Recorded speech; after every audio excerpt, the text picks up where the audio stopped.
Stay in the yard and you shall be good. You shall be fine.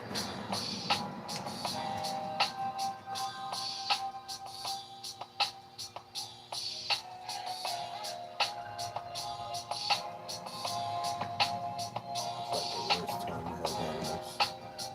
That's because it's freezing. Right?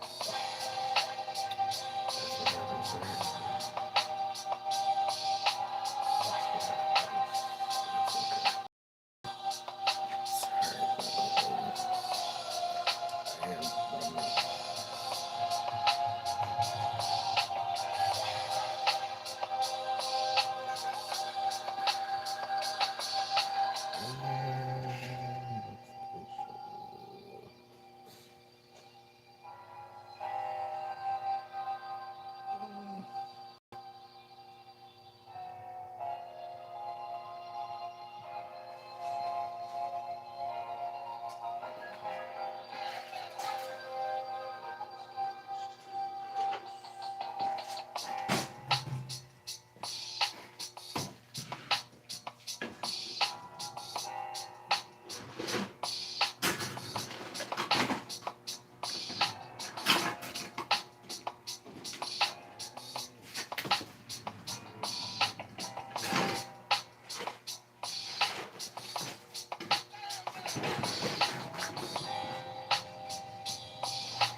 It really wasn't.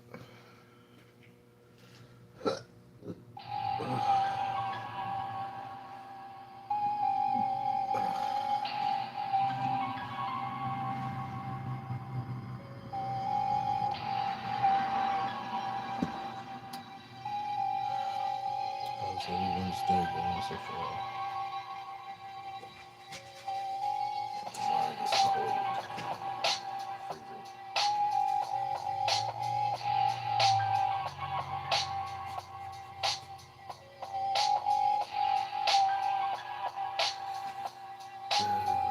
Funny, funny. Well,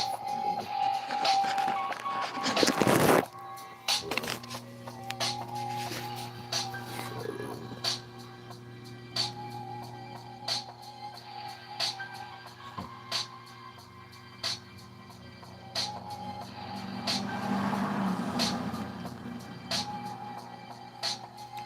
I love that tree for whatever reason. It's their prerogative. As long as they're happy.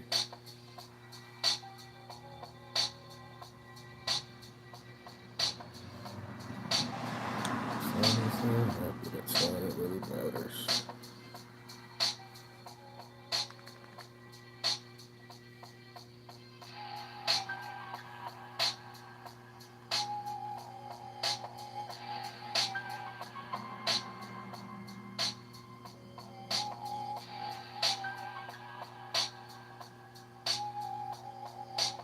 Hello, how are you? How's your day so far?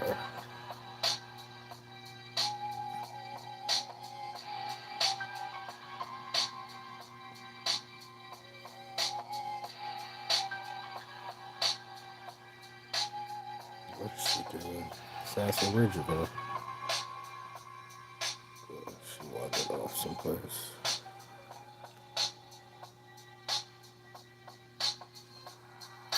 Thank you, thank you. Much appreciated. A beautiful but very painful. Love most about them are their eyes. Real pretty eyes. Maybe fall for them in the first place. So, yep, and there he goes. Alright, see what they're doing.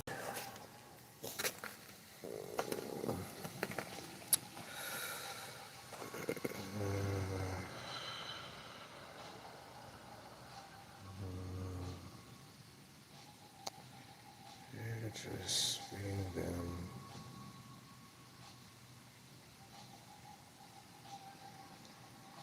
And I love the fact how they help the snow go down just off the strength of them playing.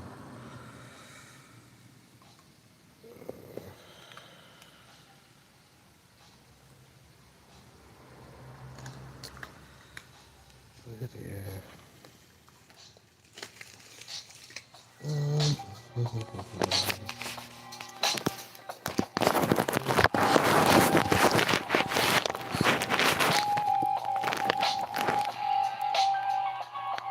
That's kind of creepy. Cold season is coming. Soften the blows with the number one lotion tissue, Pumps.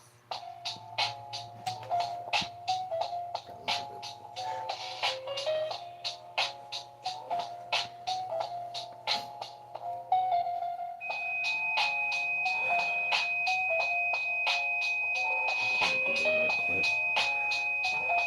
don't believe it. There's no way. There's no way.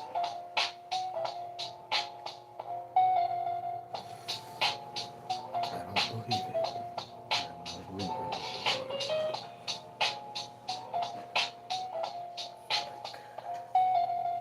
There's lies afoot. There's lies afoot.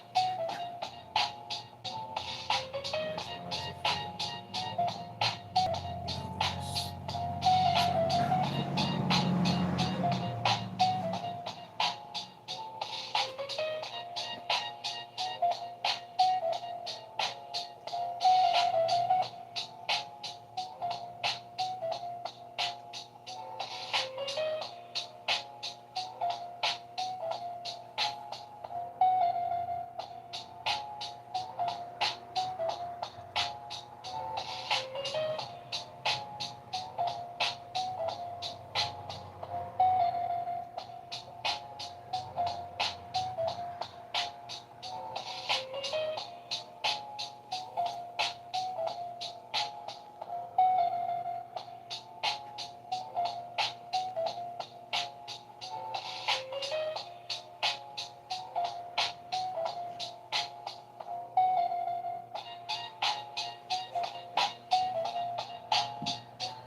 Alright, that was kind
trick is to get them to tire themselves out.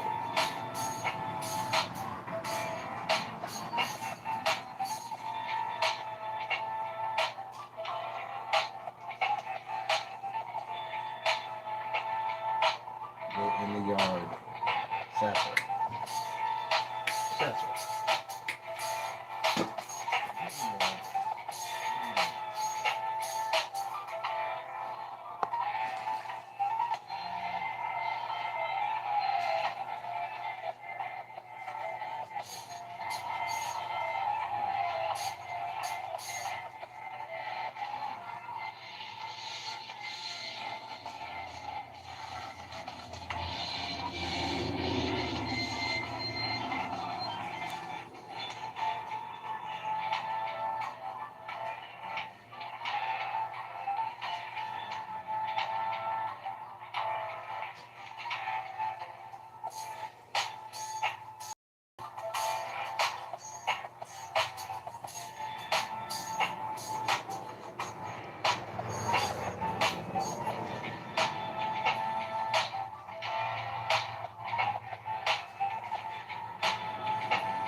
That's alright.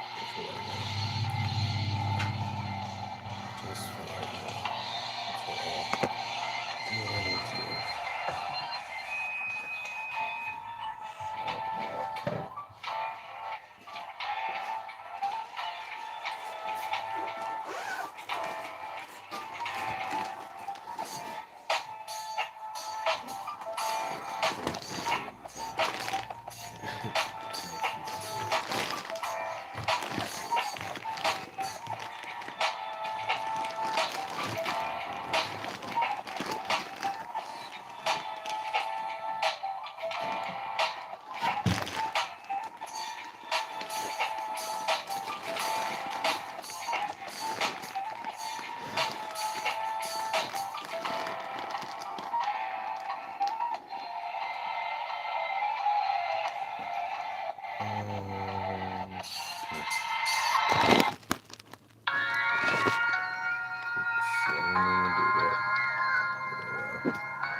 Well, I'm not really doing much.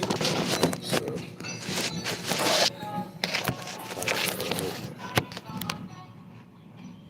I'm gonna have to change real quick there. I do decide to do that.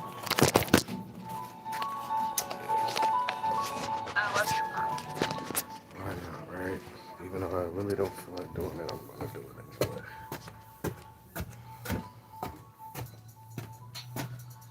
Just because I don't feel like doing it.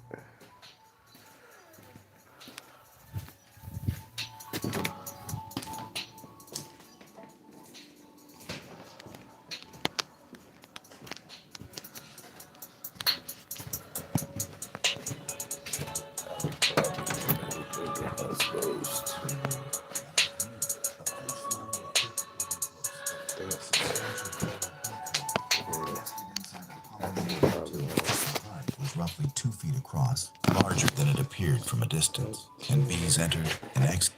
For a second. I do all this alone. That's my darkness. That's why I laugh at these motherfuckers. Think they know me? You think you know me? Come into my dungeon. It's a lonely dungeon because you're one of me. Every day, train this hard by yourself. Let's get it, Izzy. Somebody call the police. Somebody call the police.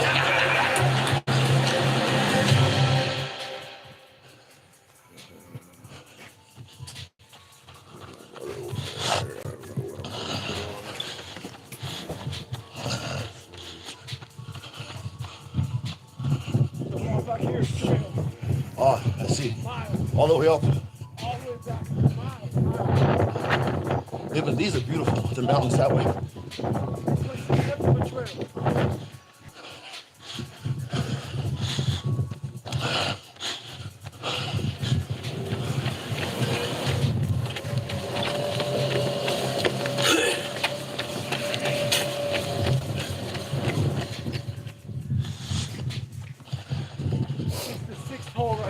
Yeah. Look at the grass. Right? Fuck. In Las Vegas? Yeah, I know, right? Crazy.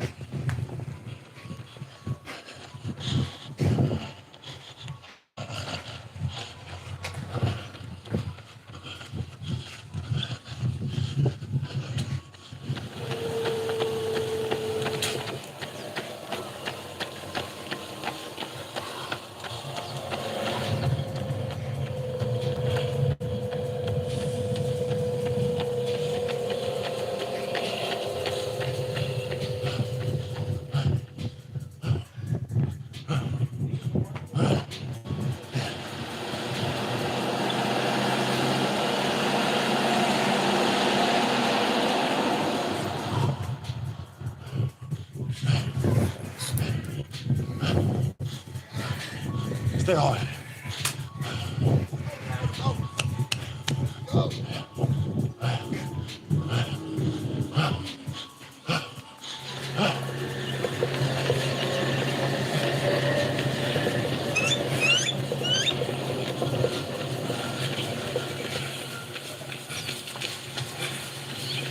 Nice, Suze. Push, push, push. Pass halfway.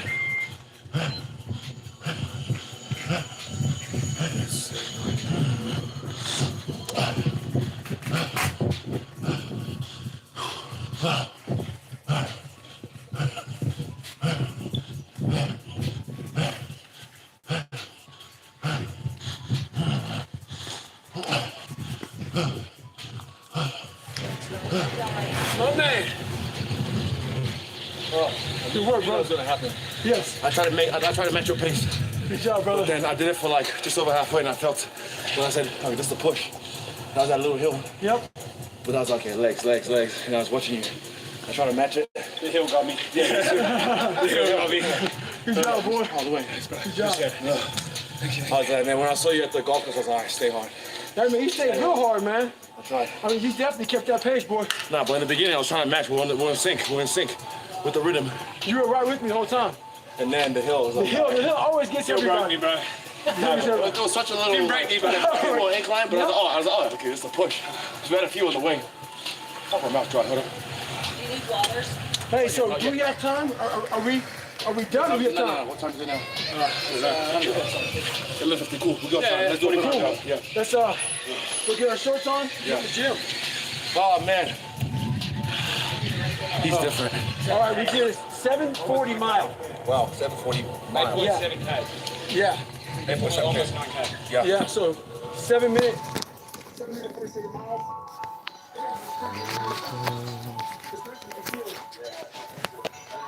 I love your top. MSK, turn that shit on one of them gloves.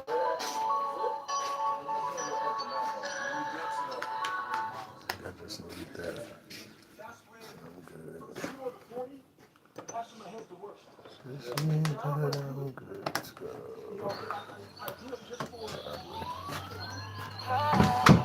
Hi, fellow human.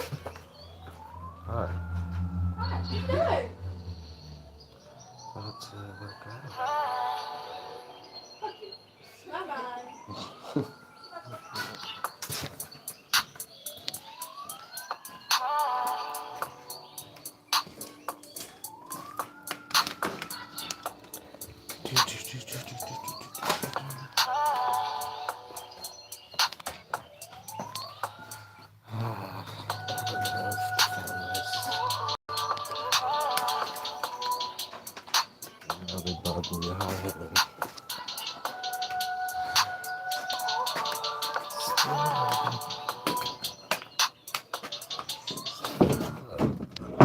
Ooh.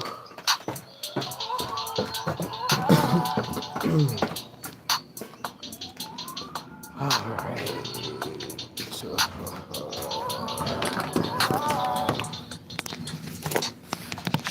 where's my battery on? Okay. Wait. Let's fix that. Because I'm not feeling that. Hold on. There we go. Battery saver going. Battery saver going. We should be good, right?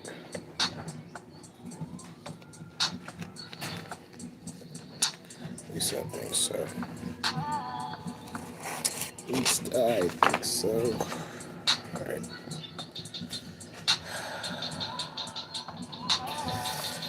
So, I guess the goal of this workout is just to see how long I can go for. I'm gonna be timing myself and be listening to a little motivation or whatever, but yeah, the goal is to see how long I can shadow box for.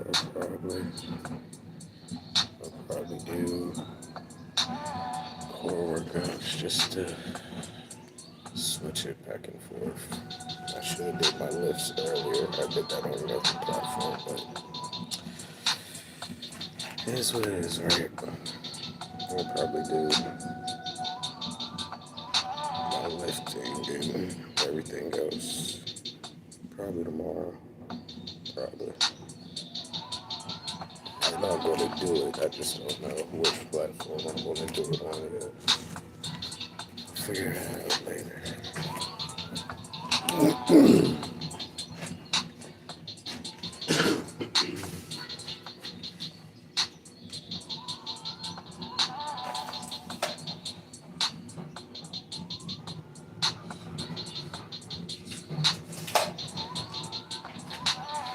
See, I want to set this up real quick.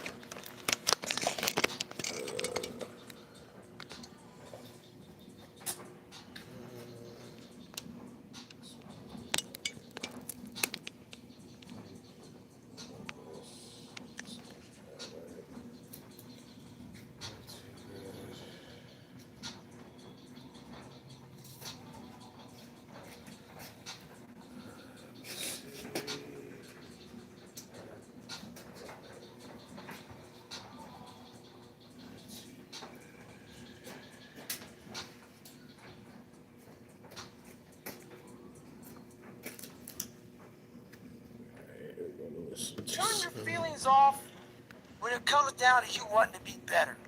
What that means is when that alarm clock goes off, your feelings gotta go away. It's raining outside, it's cold outside, but you don't want to put those long hours in at work. That's what I'm talking about. Your feelings must go away. This is your new life. This is who you are. Your new norm is you wake up and you suffer. When you know everybody's gone home to their families, but you want to be the top salesperson in the world, or you want to be the best lawyer in the world, whoever it is, when everybody leaves to go home and there's only one light on in a building, a 15-story building, and only one office, everything is dark. There's one office with one light on, and as those motherfuckers go from the club, they look up every day, 2 o'clock in the morning, they see that, and that light's always on. That's the mother right there you gotta be. I'm talking about the grind. The grind. Your feelings have to go away. I choose to keep going forward, but you get to a spot in that race where you don't know what to do. And that's when you find out what you're made of. And I made a decision to go all the way in. And a lot of us have this mindset of balanced. But if you want to be part of that 1%, I'm sorry to say, you gotta throw that balanced shit in the wind. The only way you can do it is if you go all the way in. It's okay to be unbalanced for a while.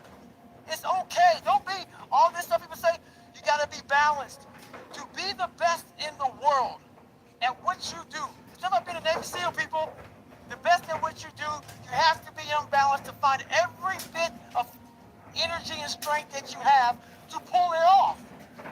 Then you get balanced once you become great. And talk to your family and say, I'll be home, but not today. So the thing about it is, the unbalanced mind allows you to do everything at a level that most can't even fathom. They look at you, they see you grinding and grinding and grinding and grinding. And while they are at this mediocre level, you slowly rise and rise and rise. I call it front loading. If a lot of you right now want to be the best, you front load your life. So then that family that you were unbalanced with, you bring them on board when you're 40, 50, and 60 and say, okay, now I'm home forever because I'm making a shit ton of money. Or whatever the hell you're trying to do. The barbaric life that I live, that you have to live, the almost obsession that she must have to be great, you can't put that shit in a book, bro. You can't put it in a book. You can't. You can't write about it. That's the experience. And you can't even, after you experience it, to write it in a book, it would seem like he needs to be locked up. It's too gory. It doesn't make sense for a guy that everything, every second of the day, he is trying to extract more from something. He's constantly thinking, he's constantly disciplined, never going off the path. Whatever is injured on him, he figures a way. It's a conqueror's mindset. And very few people, if any, can really understand what that is. Like, I'm almost 50, and I've been this way for almost 30 years. Hey, what were you doing for the last 65 hours? I know what I was doing. I was running all up and down the mountains, getting it in, doing what I preach about. No one really gives a f. You have to continue to live your life, or you can choose to be doomed and become a statistic. Everybody has a savage mentality. It's a primal instinct, whether you believe it or not. We all have it. I'm trying to hurt every mother feelings in the world. Anybody who thought I wasn't going to be somebody, it's never enough. Like a dog. I got a little bulldog at home, and I can't feed that mother enough food. That's me. I leave no scraps on the table for anyone to pick up. And that's the mentality that you must have if you want to be great. People wonder, how do you stay hungry all the time? Because after I something, I don't sit back like a lot of guys who graduate buds, graduate this, graduate that. They get comfortable. They wonder why I'm getting weak, man. I don't know, I lost my edge. What's going on? Because once you hit the top of the mountain, guess what happened? I'm good. I'm good, so you wonder why you're falling down now. Because once you hit the top of the mountain, you got to build another one. That's mediocrity. There's a lot of people in mediocrity who have a resume, but they're one-timers, man. They hit a one-time deal, they busted it open, got a lot of money, but they're good. You're mediocre now, man. What are you doing today, tomorrow, the next day? That's why I'm listening to theorists. I don't listen to all that bullshit. I listen to a mother who's like this, man. What's wrong, man? I'm tired, dude. Why are you tired? Because tomorrow, I gotta do the shit again, man. Whatever the shit is that made me nauseous and sick to my stomach, it made me hurt, I still must grind. There's no ending. And that's the person I listen to. That's the person who's gained knowledge. You gain knowledge through suffering. And on the other end of suffering is a world that very few have ever seen. It's a beautiful world, because that's where you find yourself. You don't find yourself in over here. You find yourself on the other end. Like the 100-mile race I was on, where I ran it for 24 hours, I found myself on the other end of that race. That 19 hours, I found, wow, there's a whole other world out here that I've never even saw. But the world's in your mind. And that's what all that mediocrity is about. Mediocrity is contagious. It's never enough. There's zero finish line. There is a time limit on everything, my friend. Everything has an expiration date. There is no tomorrow. Some of us get granted a tomorrow, but there really is not one. Every day I wake up and I don't want to do some shit. I'm like, okay, man, do you want to be a bitch today? Do you want to feel like a little bitch? Do you want to walk around all day knowing that you could, but you didn't? So it's perform without purpose. You have to learn how to get up and do shit when you ain't got no 5K, no 10K, nothing. Nothing exists. Your life sucks. You're in the dungeon. But guess what, motherfucker? Still. 5, 4, 3, 2, 1. Level up, level up, level up, level up, level up, level up, level up, level up, level up, level up, level up, level up. Oh, this song is so yummy. I know you want this yummy, yummy all in your tummy. Going to get it. Because when that time comes, because the time is gonna come, when that purpose is there, you'll be ready. So you have to be a hard worker, period, dot. You gotta work your ass off. So I went into my mental lab and realized, but I want to be great, but I don't have greatness in me. So I had to create a mother that was great. And in my mind, I'm really big on visualization. And people might think it's all kind of bullshit. Believe what you want. I don't give a shit. This is a true shit right here, man. I went in my mind, it's okay. I want to look like this. I want to feel like this. And I want to have a mind that is cast iron steel. That is never dull. That is always, that was the biggest thing I wanted. I wanted to hit obstacles that most people love, including myself, but I didn't waver. I didn't fear. I didn't run away. I just stayed and marinated in the fear, in the suffering. And through that, building Goggins, I will become Goggins when necessary. And I started to do these things on my own. I have my own training ground. I built a training ground. I wasn't Navy SEALs. If you go to Navy SEAL training not prepared, you're going to quit. So I built this training ground on my own. And I started doing these horrific things that David Goggins couldn't handle. But Goggins started slowly coming up. I started putting that visualization of the guy I wanted to create. And in that water, when things got hard, and I was training on my own, Goggins would appear. Goggins would appear. When David Goggins would come up, Goggins would track him down and say, no, we're going to drag you through this. And that's kind of how it happened over a period of time. This man evolved. Goggins became the guy that can withstand all kind of torture and pain and keep coming after you. Where everybody's getting weaker, I'm getting stronger. It's not about the running, the swimming, the push-ups, the sit-ups. It's about what those things do for your mentality. You don't get better on the daggone couch. You get better by coming out here and getting after it every daggone day. My journey has pushed me so far, so lonely in my head, and a lot of lonely, it's called the unseen work. No one knows what the David Goggins really does. You see a 1-minute snippet, you read a little book. The shit I do on a daily basis gives me that very confidence. I know I've built belief that I may have failed, but building that belief knows, I know, I just didn't figure it out yet. Not that I can't do it, I just didn't figure it out yet. And that's what all that is. And I've also built up an insanely high pain tolerance by having that dog. I'm not some, trust me, man, I was born some sickly little abused kid, afraid of everything. But I built up that dog. And once you build that dog in you, man, the pain and the suffering and the lonely nights and the unbalanced, if you put the right people in that foxhole with you, you are dangerous, mother. The lessons aren't learned at the top of the mountain, my friend. The lessons are learned in the middle, at the beginning, never at the very top. It's so easy to be great nowadays, my friend, because most people are weak. Most people don't want to go that extra mile. Most people don't want to find that extra because it sucks. It's miserable. It's lonely. It's not just the 3 reps. It's what happens to those 3 reps that make it better. Never to the bare minimum.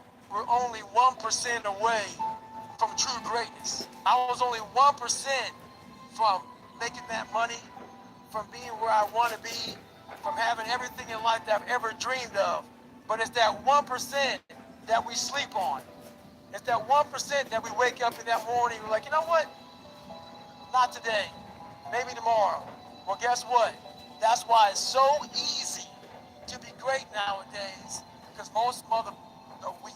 And if all you do is when you are trying to hit that mother news button on life, not in the morning, on life, just know this, all it takes is thinking about all those weak mother who are taking a day off. And trust me, you will come up real fast. Without being driven or obsessed, this motivation fades. And everything is good, you're motivated. It's that person when all hell breaks loose and everything falls apart that says, I still gotta get it in. And that's what keeps me, those are the sparks. Like, I look at motivation as just a spark. It's like kindling. How a big fire starts, it starts with a little smoke.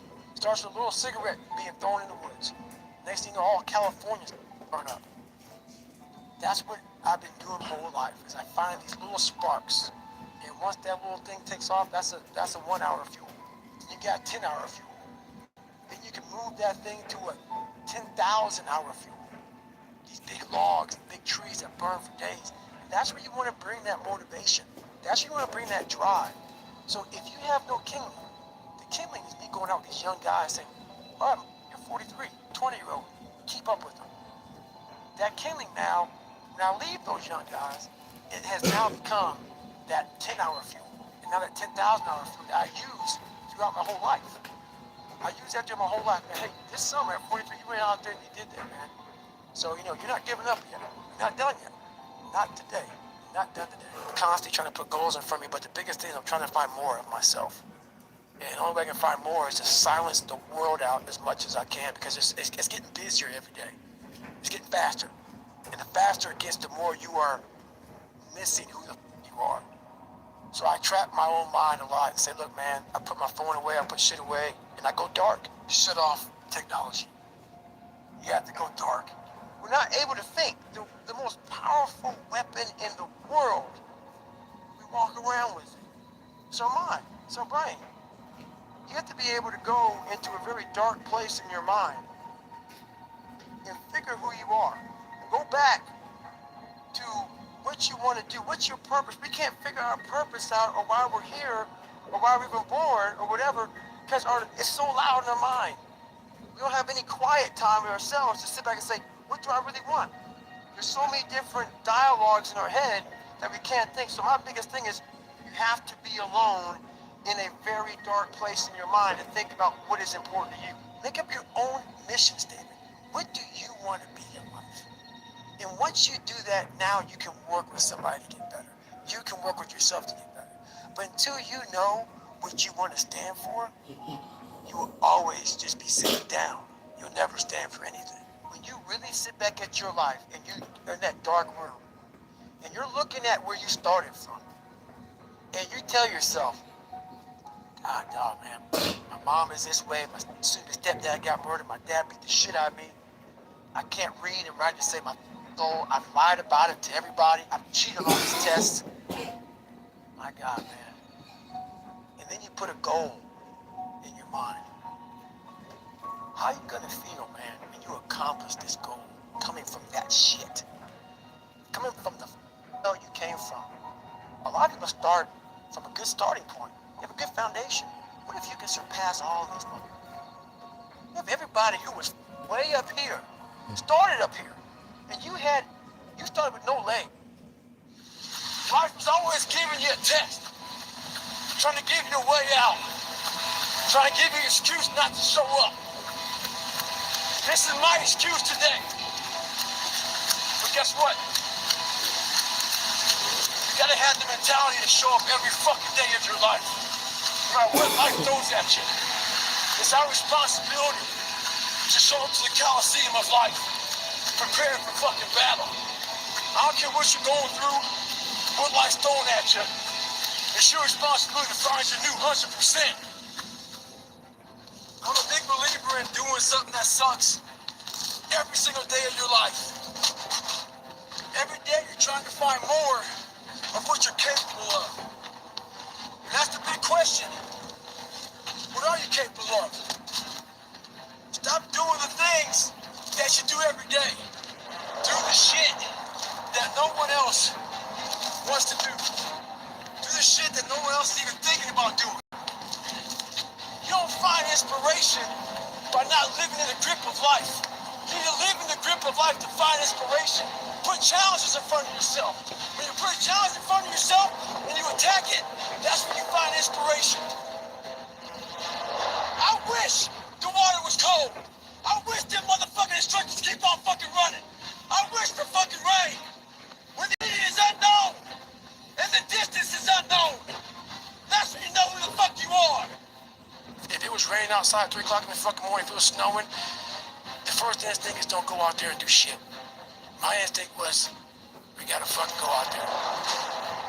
Anything that was fucking horrible in my life that I would normally say no, I had to go through it.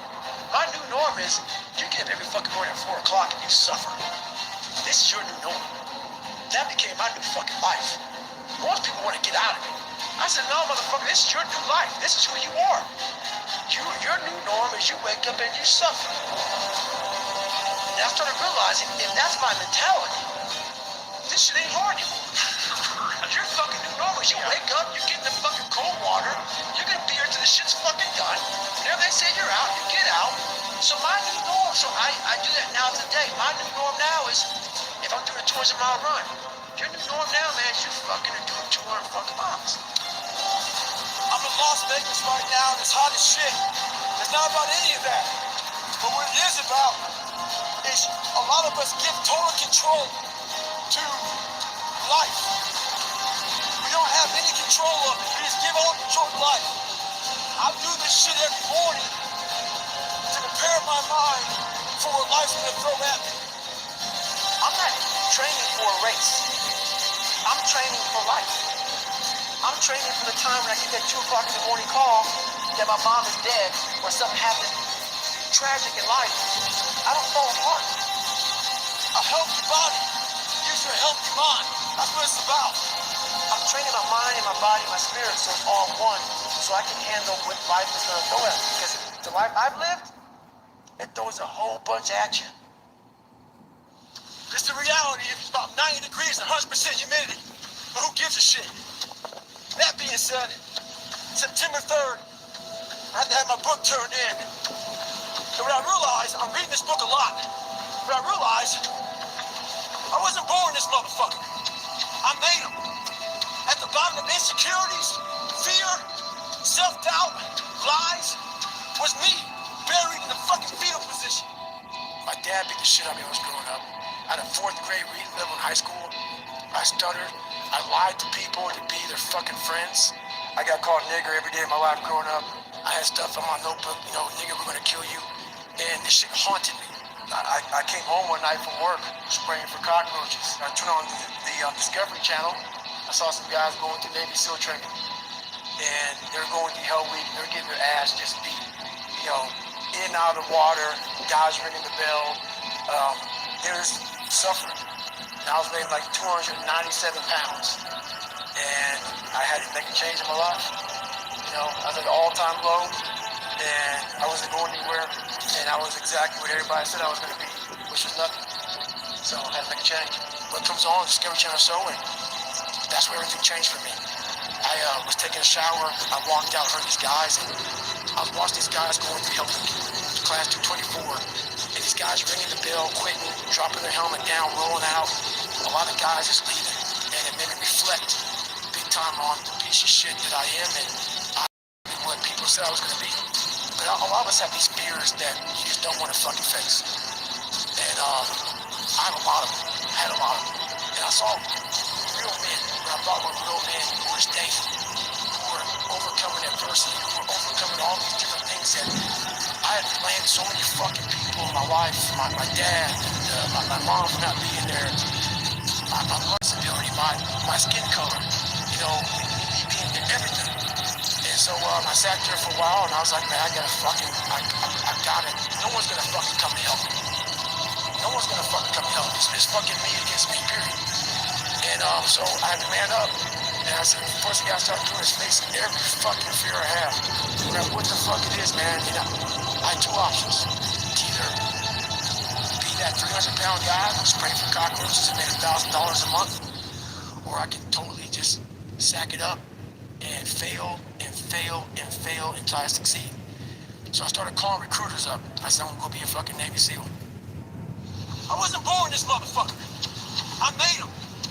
At the bottom of insecurities, fear, self-doubt, lies, was me, buried in the fucking fetal position.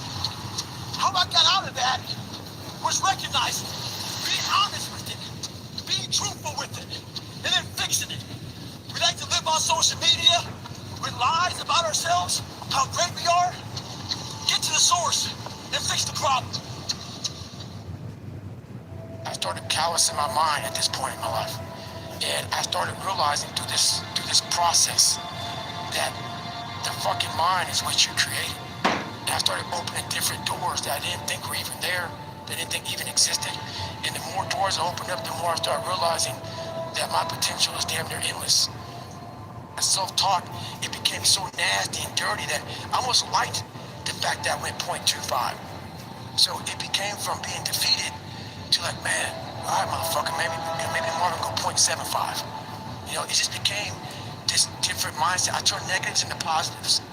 So I would take it like, who would even think about doing this? So I would sit on my couch saying, who at 297, who can't fucking swim that great, who's scared of the fucking water, who had the fucking balls, to fucking man up, quit a job, and go, and then put everything on himself. So it's how I started talking to myself and put myself in a whole different category, and that would fuel me the next day. And I just kept using that as fuel and fuel. No one would do this shit. No one would do this shit. You're the baddest motherfucker around. You're the baddest motherfucker ever lived. And I just kept fueling me with the right kind of message that I needed to hear that I was never telling myself. And through time, it became reality. More things you can do. Get outside that zone. That zone is that zone that makes you feel good. The stronger your mind's gonna get. It starts getting used to doing shit like this. It's not fun. My mind's used to it. You gotta strengthen your mind. Take control of that. So then when you get out in the real world, they can fuck you up. You got protection. So about 15 miles from home, and I often talk about taking souls. This morning, this person, I usually train alone. This person wanted to run with me. And I said, fine, we'll run 15. This morning comes, there's storms coming in this way. And the person calls and said, hey, why don't we do it tomorrow? Taking souls, and when I told the motherfucker, I'm gonna run 15 today, and I'll run through again tomorrow. That's what taking souls is about. Don't worry about the elements and what's going on. You gotta get out there and get it. He wasn't the only one that thought about taking the day off. Because the storm is coming in right now. And there's not a soul out here but me. So I started using all these different tools and tactics to get in instructors' heads. And taking souls, that's what happened, man. We're Wednesday, freezing fucking cold. Everybody's jackhammered. Everybody wants to, everybody's just want to get through it now. Let's just get through this, man. I can't wait till Friday so we can graduate home and get going. I said, let's go ahead and have some fun. I said, we're gonna start fucking this guy. So the evolution here was we just got through with med check. You know, we're stripped down to nothing. They're checking us out, making sure we're good. Checking for pneumonia, checking for fucked up knees. My knees all jacked up. They're giving me shots and shit. And I was like the boat crew leader of boat crew 2. Boat was like on our heads. That's all it was. We're supposed to lift the boats up above our head. That's all you gotta do. But when you're this weak, you're this fragile, you're this tired, the boat's heavy. So there's a thing you can do when you do boat presses. You can get the boat, like, toss it up and catch it. That shows like you're jacked up. So everybody's holding the boat, they're shaking, the boat's starting to come down their head. All the boat crews are all lined up and they're fucked up. And I'm looking at that and I turn around, my boat crew and say, hey guys, it's time to fucking take some souls. They're like, what the fuck you talking about? I said, I go see all these fucking instructors out here, all their fucking jackets, drinking coffee, laughing, smiling and shit. I want their fucking faces to go straight up fucking up. So we're gonna do this. We're gonna start boat pressing this motherfucker. Just take my lead, trust me, you'll get energy from it. We start throwing this boat up in the fucking air, throwing it up in the catch, and we start yelling, can't hurt fucking boat crew too. We're yelling our fucking ass off, and we doing it. There you go. 7, 8, 9,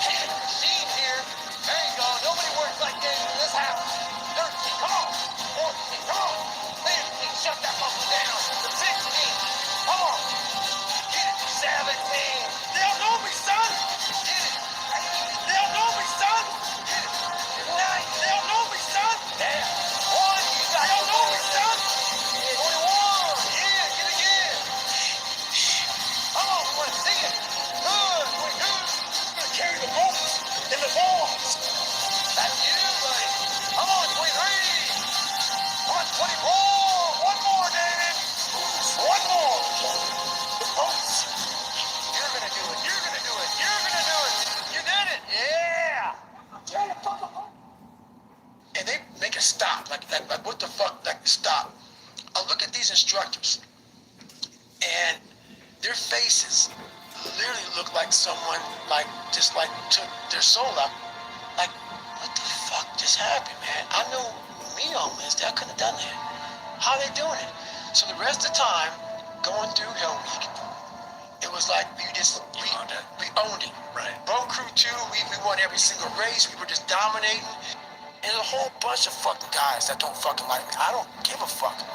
I'm a warrior. A warrior is a motherfucker who says, hey, I'm here again today. I'm here again tomorrow. I'm gonna be here the next day. I'm 50 years old, I'm still fucking getting after it. It's a person that puts no fucking limit on what's possible. I want to be the guy that people looked at. I don't care if you like me or didn't like, I don't care. But said, this motherfucker is gonna keep coming after whatever the fuck is in front of him. I wanted that. I kept picturing me falling down and getting up. Every motherfucker that called me nigger, I was dumb. Even myself, I wanted to feel something besides defeat.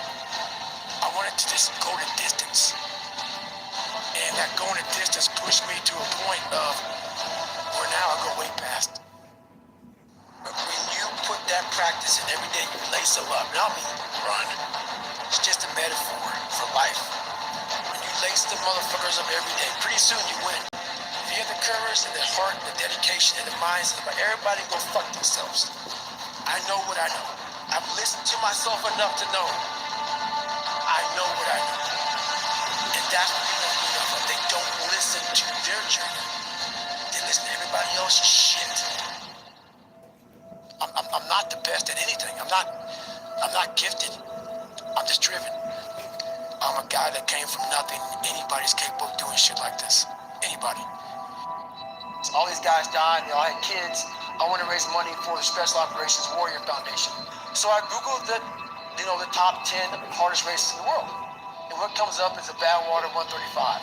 It's a 135-mile race through Death Valley in the summertime. I hadn't put running shoes on in over a year. I was a big-time power lifter. I lifted weights heavy. That's what I did. So I called Chris Costin up on a Wednesday.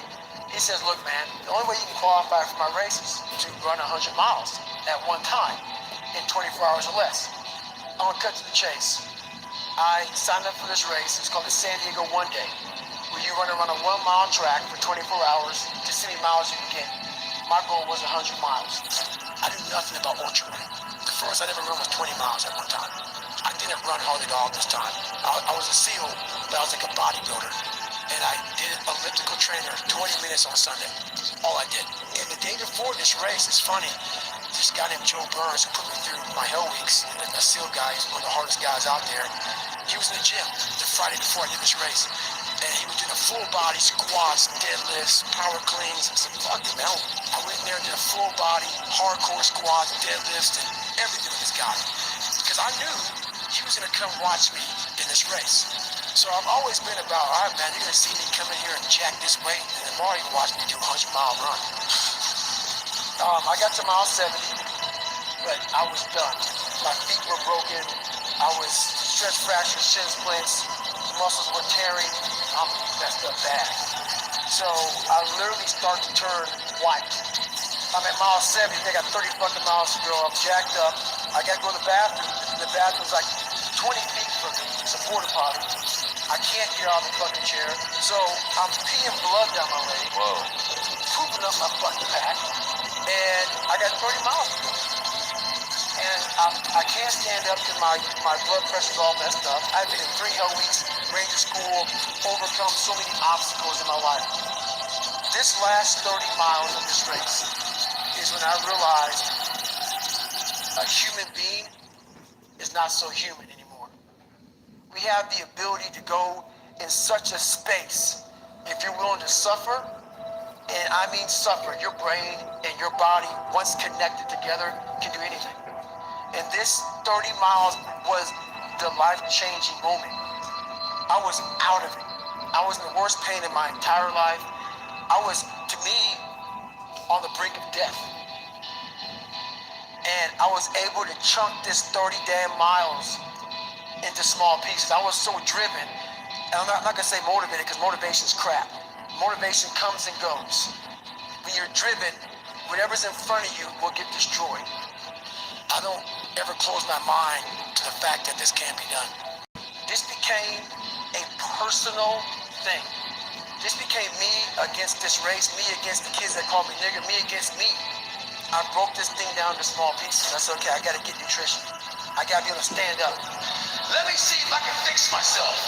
So I said, if I can just walk one more mile, be in the worst shape of my entire life, this would change everything for me mentally going forward. From the kid who came from dirt, nothing, who couldn't read until he was in a junior in high school, and is now here. I walked a mile. I said, maybe I can walk one more mile. Maybe I can walk another mile. At mile 81, my ex-wife looked at me and said, you're not going to make the time. When your mind knows it's not going to quit, and this is what I found out. This is my 40% rule. When your mind knows it's not going to quit, your body will adapt to whatever is in front of it. And I was literally hobbling around this track, just walking. My feet were in the worst pain. This is the worst pain I've been in my entire life. I was literally walking around with my wife at the time, and she goes, you're not going to make the time. She goes, you're walking like 37 miles. I got to mile 81, and the second she said that, I'm not going to make the time, I ran the last 19 miles, non-stop. And at that time, at mile 81, something clicked that I'll never probably be able to do again. With my mind, body, spirit, soul, everything is connected. And my mind knew I wasn't fucking around anymore. It knew I wasn't going to quit. It knew that guy was dead and buried and gone. And I was going to die out here on this fucking run mile for whatever reason why I was going to get to this motherfucker. I didn't give a damn. It made no, there was no fucking crowds. There was no trophy at the end. I wasn't even in a race in my mind. It was nothing. It wasn't about nothing. There was no nothing. It was a bunch of people who didn't know who the fuck I was. And it was me against me. I ended up running 20 more miles. I did 101 miles in 19 hours and 6 minutes. And that one day changed, that 19 hours. It wasn't SEAL training, it wasn't Ranger School, it wasn't Delta Force, it wasn't any of that crap I went through. It was this 19 hours and 6 minutes that forever changed my life to know that we as human beings are capable of anything. And we don't need any special kind of parents or tools to get there. So I hit you with this. Don't stop when you're tired. Stop when you're done. Thank you very much. I'm a guy that came from nothing. Anybody's capable of doing shit like this. Anybody. And this great feeling came over me, but also the worst pain in my life. I couldn't get up, I couldn't stand up, and I sat in that tub. She put the water on me, she called my mom up. My mom was dating a doctor at the time. The doctor said, you need to get him to a hospital now. She came back in, all I wanted to do was call Chris Costner on the phone, the race director of Badwater. I said, I fucking did it. So she said, I'm taking you to the doctor. I said, no, let me sit here and enjoy this pain. She said, what are you talking about? I said, you know, I need to go to the doctor, I realized that. But I never thought it was humanly possible to do what I did. I went 70 miles, and at 70 miles, I was dead. I was at 100%, what I thought was 100%. I went 31 more miles after being in the worst physical shape I've ever been in my life.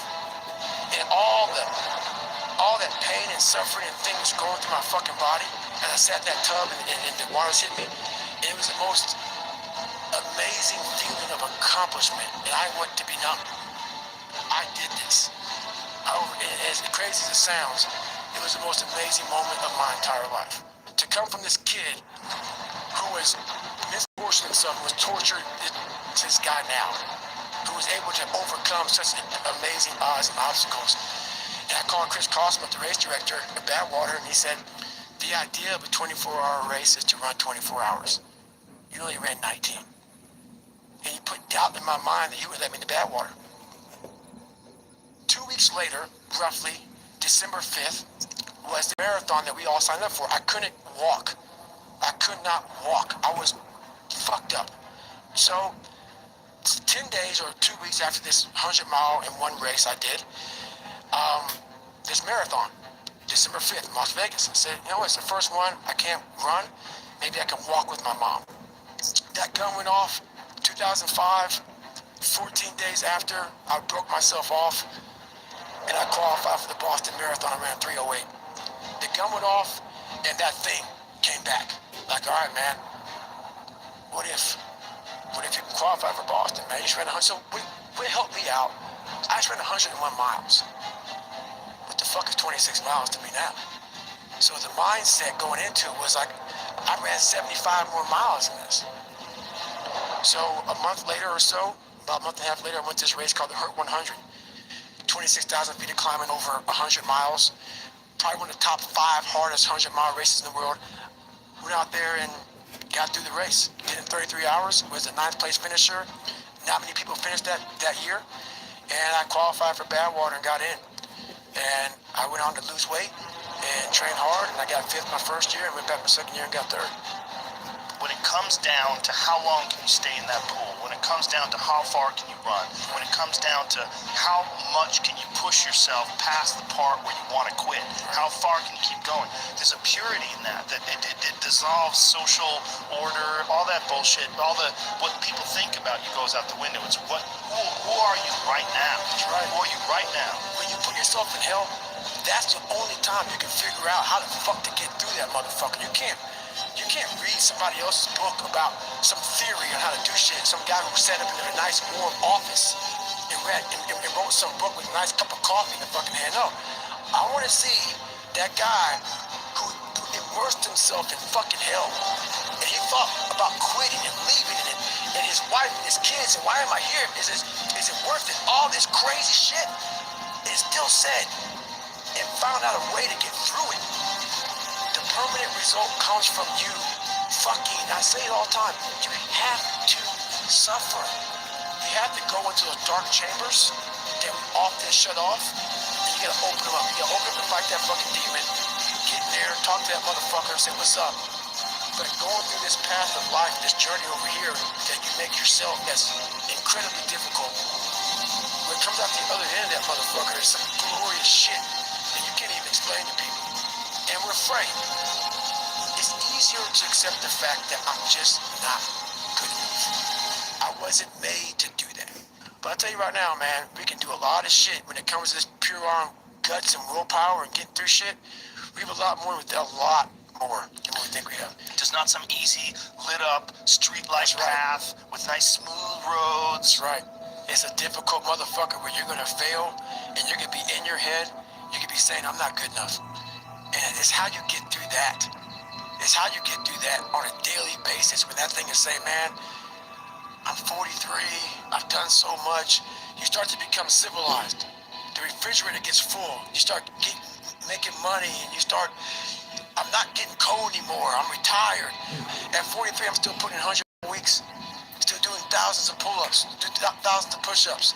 Because I'm not allowing myself to become civilized. The worst thing that can happen to a man is become civilized. You want to be uncommon amongst uncommon people. You start putting yourself in situations that suck, you'll find yourself. Yeah. You'll find it real quick. I didn't have a motherfucker come wake me up at 3 o'clock in the fucking morning and say, hey, you gotta get your shit in. I had no trainer. I didn't have a nutritionist. It was this self-discipline that I had to survive. To not survive, I was weak. To thrive. I had to work at all this shit. I had to overcome, and self-discipline is everything. And if you don't have it, I don't look at you right, because I know you're capable of more. It's not discipline so much for me. It's all on you. It's all on you. The self part is what's big. If you're willing to suffer and suffer, go back in the grind, that internal dialogue you have with yourself when you're in misery, that's who you really are. That's where the growth happens. When you're able to stay in that moment and talk yourself back into the suck of whatever you're going through, and you start stripping those layers away, but as you're stripping those layers away, you're building calluses over top of shit in your mind. That's where the growth starts to happen, is when you have to force yourself to stay in it. Let's just fucking fuck all this. Let's skip all this pain and suffering and misery of real life. Let's cover it over, nice big blanket, and let's find peace. No. Sorry. It's not possible. You gotta go into that fucking hellhole of life that you have that fucked you up and fix it. when I was younger, I had this image in my mind of what does a man look like to me? And I got all these people who were badasses, characters. And in my mind, I became that. And that's what kept me going a lot. That is the biggest thing I could ever do in my life is I became that guy. That I once looked at all these guys, now look at myself like, God, who the fuck can do that?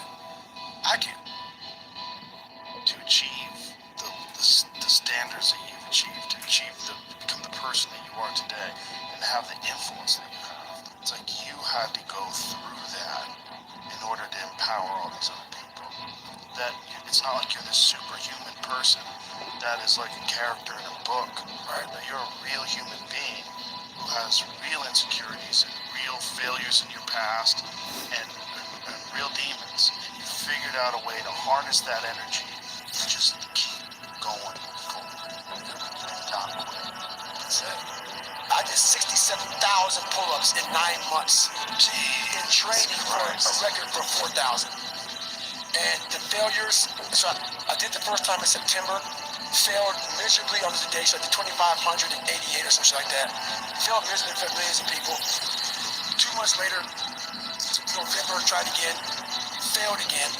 2 months later, in January 19th, I finally fucking got it. Even the hardest men, in times of suffering, what we do is we forget how hard we really are.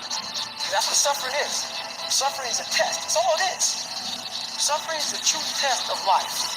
I said to myself, who on this fucking earth would still be going like that? You are. You are. You gotta be the hardest motherfucker on the planet. Is it true? I don't give a fuck. I believe it. I believe it today. Tighten up, people. It's okay. Trust me. It's okay. You might be bigger one day. It's okay. How are you gonna flip it upside down and say, Roger that, now I'm gonna harness this shit, and you'll read about me years from now. If you sit in failure for too long, you will never come out of it.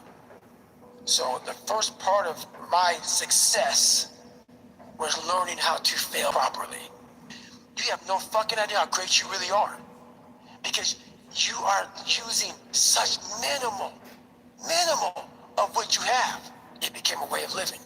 So how I do every day is how I do every day. It's a discipline. It's a regimen. It was a choice I made, and the choice I made was, what are you willing to sacrifice, and what are you willing to give up to find every bit of who you are as a human being? And I was willing to give everything to do that.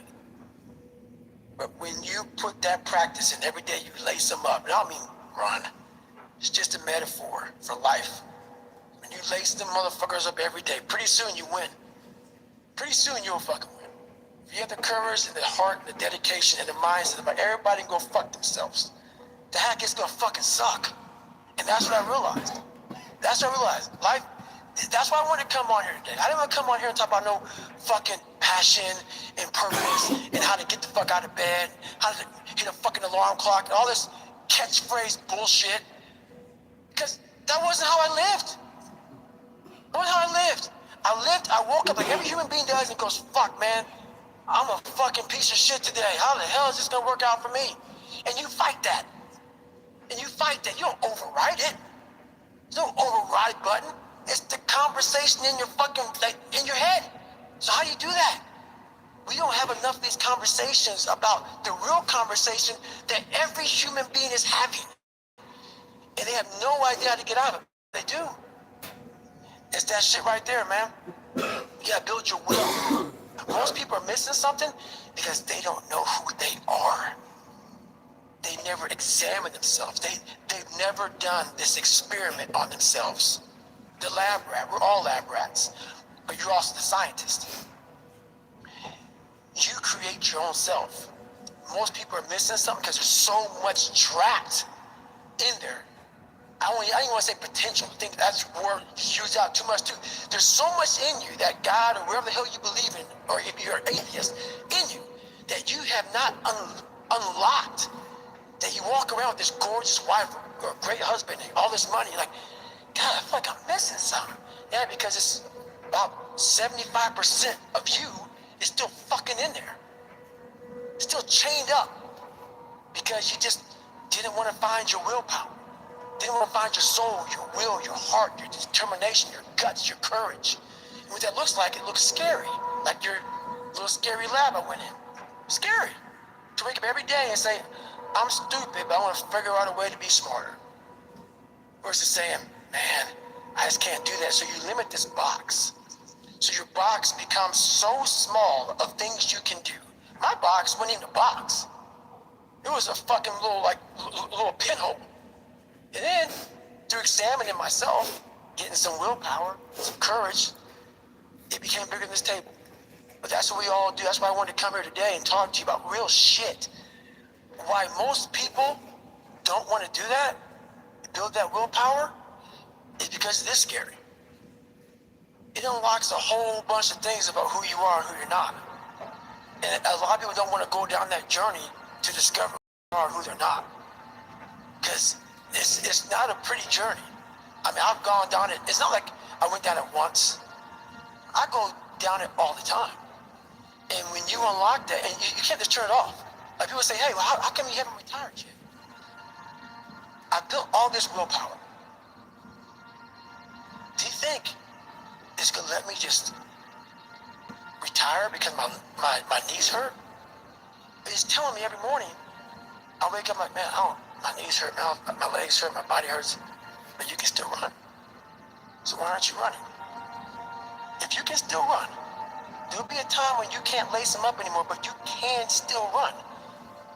So I still run. When the time comes I can't run, the body will say, you just can't run. But if I can still do something, that willpower that I have created, it makes me do it every fucking day.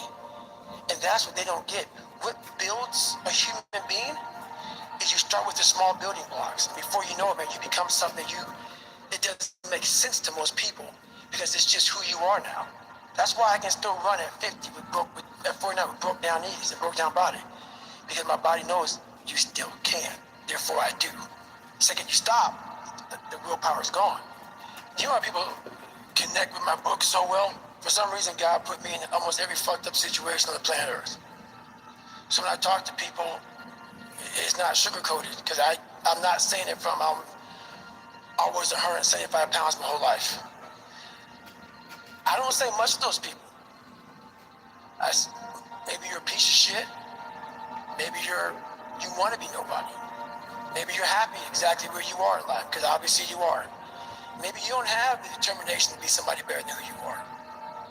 And if you want to live with that, I'll support you in that. If you're good with being who you are, and every day you wake up, and every day you smell like shit because you can't wash your body well, and your skin's messed up because your health's so bad, and you can't put your clothes on right, you need help with that. You need help, like when I was doing, I need help wiping my ass. That makes you feel good? Nothing I can say to you. If every day you wake up with this, see, people are haunted, but they obviously like horror films because they keep watching the same fucking movie. I don't like horror films. A lot of people like horror films. So I don't say much to them.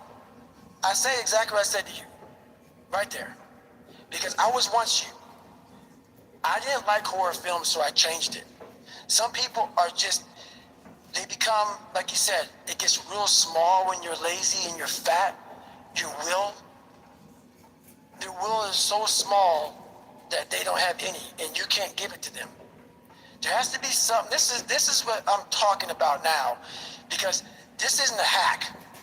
This has to be in you. Something in you has to wake up. And usually the only person that can wake it up is you. Sometimes you can read a David Goggins book because I was all this shit and then a lot more of fucked up. But if you don't have a little flame, just barely, you're done. I can't light it for you. And that's the harsh reality of this life that I want to get across so fucking bad. You can watch me, you can watch you can watch fucking Rogan and Cameron Haynes, all these motherfuckers. You can go to Tony Robbins' fucking bullshit, do all this shit. You do all this shit. If you're gonna keep going back and keep spending money and spending money and spending money with no results, you're gonna wonder, wow, maybe let me go try out David Goggins. He ain't gonna fucking help you. You have to explore, examine the insides of yourself. And what do you really want out of life? Your friend and a lot of people out here just don't fucking want it. So guess what? Have fun with your life.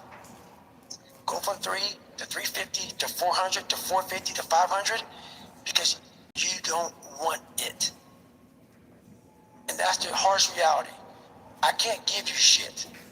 You can't give them shit. I can give you ideas.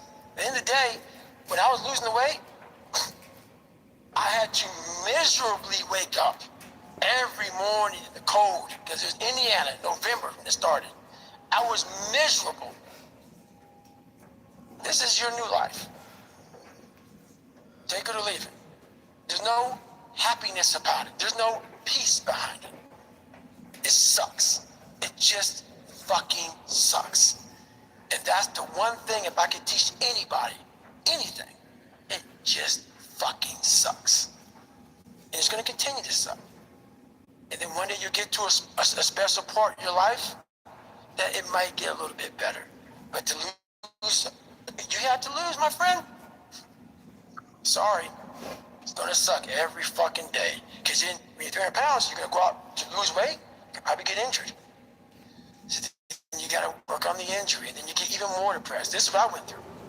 And then you're hungry, because now you're depressed. It's just a vicious cycle. And if you're not strong mentally, and you have no willpower, you're gonna continue falling back in this hole versus the man that sits back and goes, all right, motherfucker. This is why I cuss. This is what is in me. This is what it took for me to be me. Sorry. It didn't take, hey, okay, we're gonna do this today. No, this fucking really sucks. This is real, dude. This is real. And every day, I'm set back, I'm set back, I'm set back, I'm set back. So this is what I would tell your boy. This is exactly what I tell him. Every day you wake up, you're gonna probably be set back for the first 4 weeks before you lose just significant weight because of the mind's gonna be fucking with you the whole time. There's no dopamine. There's no dopamine in there at 300 pounds. You got nothing. Your hormones are shot. You have to envision something that is more powerful than you. Something has to get you out of bed. And you have to create it. It has to be false. Because you're not it. You're a fat piece of shit. And that's the reality of it. So you have to create a false reality to live in that, just to get to work on yourself. That's the reality. Because what I've done is in the fucking unseen work, I built Frankenstein. So whenever shit gets nasty, David Goggins goes, you had nobody anyway, motherfucker. So see how I'm talking myself right now? That's me. That shit fires me the fuck up. That shit makes me fucking nuts. You had nobody anyway, motherfucker. Look around you. There was no fucking team. It was you. There was no weight loss program or mom and dad waking you up saying you can do it, you can be better, trying to build belief. You built belief when you had nothing. Rock bottom. You did that. So as times get hard for me, the truth comes out. And my truth is powerful as fuck. It's real. It's tangible. I feel it. It comes out of my brain as I speak about it. I'm reliving every single dark moment of my life. Be here. So that is what people don't get. That is what motivates David Goggins, is the unseen work. Everybody needs that pat on the back. They need that training partner. They need that accountability coach. I need that shit. And neither do they. But it's what we've trained ourselves to believe that we need. You're not looking at the truth in front of you. The truth in front of you is it sucks. It's painful. It's fucking mind-numbing. And that is the truth. And that's why a lot of people don't like listening to me. Because this is what it takes. Create another voice, and sometimes going at it alone. All the time going at it alone, because no one's gonna believe in you. That's that. I had to stop giving a fuck about people. That was the biggest thing. I had to stop caring what people thought about me. I realized that everybody's fucked up. That's the one thing I realized. I walked around and I put these people on a fucking pedestal. Everybody was better than me. So I can't tell you anything about me because you're gonna judge me and I'm gonna feel even worse than what I am. What I realized, once I calmed my mind down and sat back and looked at how jacked up this world is, once you realize that you are not alone, everybody that's talking to you about how jacked up you are, only thing they've done better than you is they've hidden their fucked up world better than you have. That's all they've done. So once I realized that, if you want to sit back and, like for instance, there's all these things that are on TV, and we have all these news people judging people who fuck up in life. And yeah, they made big mistakes. But that person who is judging you on TV, I guarantee you that news person, they say, I'm glad that my shit didn't come out. But I'm gonna judge the hell out of you. I know that about people. So if you want to sit back and judge how jacked up I was and how messed up my life was, Merry Christmas, go for it. Have a good time. But I'm smiling at you right now, knowing you have a secret that you're not willing to share. It gives you a lot of power when you're able to go on a podcast this big and say, hey, tell me, I'll tell you anything you want to know. I no longer care. And that is a lot of power in that. To be able to put your life on a billboard for the whole world to see and say, judge it, man. Judge it. Like just me talking about it makes me feel good. And that's another thing about it. When you are willing to talk about how jacked up you are, the strength, that big rock that you carry, it just starts to come off you. It just starts to come off. That's why I do it so often. I'm like, hey man, I'll tell you anything you want to know. I'm tired of being afraid. I'm tired of not telling you shit. I'm tired of lying about how good I'm not. We tend to do the things that are easy. And that is, it builds no mental toughness, it builds no mental hardening, it builds nothing. When you work out, working out is where you can build that the fastest. Because it's a constant, it gives you instant feedback. Instant, yeah, you may not lose the weight you want to real fast, but the discipline it takes, it transfers over to all aspects of your life. It's not, people, man, why are you always working out? Stop looking at it that way. This is the foundation of life. When you look in the mirror, every morning we all look in the mirror to get ready to go to work, to go anywhere. The first thing you see is your reflection. If you don't like what you see in the morning, you lost the war already. It's not about even liking what you see. It's about looking in the mirror and you may start, man, I feel different. That reflection is not everything. It's a feeling you're supposed to get. So you have to, in life, once you leave your house, the war begins. In your house, you have some control. And that reflection in that mirror, you have to control that reflection in the mirror. That's how you start your day. Leave your house feeling like, okay, I can fight. I've established the mentality to fight. And that all that comes from working out. It's not just from, you can't find that in the office. There's a lot of them out there. But most of them are that way for one big reason. They can't see themselves doing it. They can't see themselves doing it. It's one big reason. The other reason is, a lot of it is jealousy. When you set these humongous fucking goals, and they see that you're getting at it, let's say, for instance, we have a family. Let's say we're all a big family here. All three of us, all four of us are a big family. And every fucking morning I'm getting up training for a 200-mile run. And you see me get up at 4 o'clock in the morning.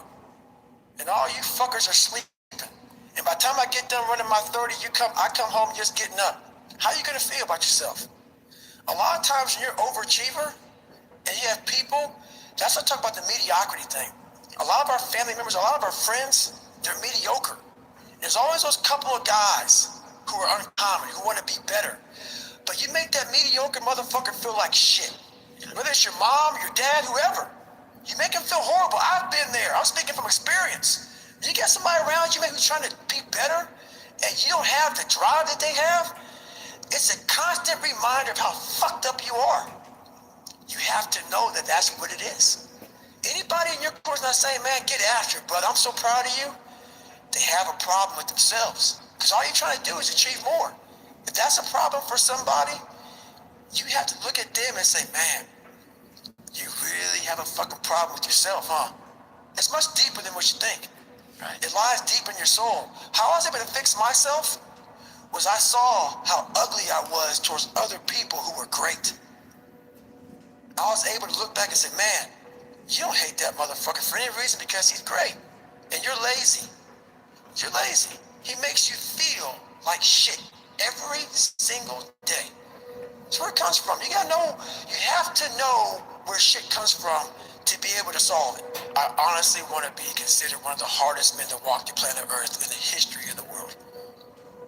And what I mean by hard, I'm not talking about the guy who does the most pull-ups, most sit-ups, runs the most.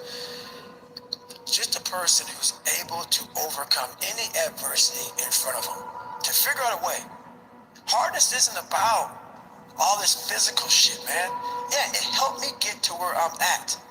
But all I was doing in the whole process, the process wouldn't be ripped, it wouldn't walk around with my shirt off. That wasn't it. I knew through the physical challenges, through the physical suffering, my mind was getting stronger.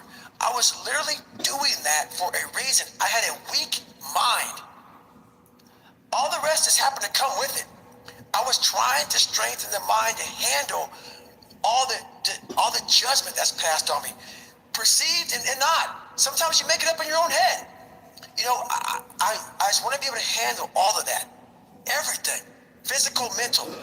I want to be perceived as that, like an old school barbarian, an old school guy that's like, God, dog, man, nothing can hurt the guy, which is why the book is titled Can't Hurt Me.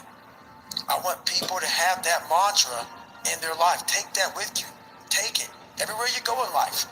And if you believe that and you work towards that, callous in your mind, strengthen yourself, Can't Hurt Me is strong. In any situation, like when I was in Buzz, they beat the shit out of you. I'd be the first one to get to say, can't hurt me, motherfucker. And they were beating the hell out of me. But you say it enough to you. False motivation becomes fucking real motivation after a while. I realized is I'm not a cookie cutter type of guy. I'm not here to take your money. I'm here to help you. You're coming in to work with a guy like me who knows that you have to have thick skin to get better. You have to call yourself out. If you're fat and you're fucked up, I want to hear that. I don't want to hear you tap dancing around shit. So I don't take on many clients because when you work with me, we're going to get to the root of the fucking problem. And a lot of people don't want to go there. They don't want to talk about their childhood. They don't want to talk about their past. They want to get to the root of the problems, and then they go, why am I not getting better? Because there's a lot of shit in there you haven't dealt with, brother. You know, people go to the gym, like for instance, going through any kind of special operations school. These people go to the gym, they get big, they get jacked, they can run fast, all that shit. But the only thing they're doing is they're coding over the mind. All you're doing is building a bigger, stronger quitter. Your mind hasn't gotten any stronger because you haven't gone back in there and dealt with shit. So the second adversity comes, like, my God, I'm so fucking fit. What's wrong? Your mind is still soft. So I work on the mind. It's hard for me to respect people who are able to come into that world and leave. Sure, this is a fucking lifestyle, man. Like, and people wonder, why am I not achieving more? It's because all of us, once we achieve something, we celebrate for a long years, fucking time. We wonder, why don't I have drive anymore? Where's it all at? If you don't develop a routine of suffering, and suffering not like go out and kill yourself every day, it's being uncomfortable. Yeah. That keeps you hungry every day. If you live in your victories for so long and say, I'm gonna go challenge myself for 30 days or for 2 weeks or run this one marathon, and it ends, I did one marathon.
Check it out.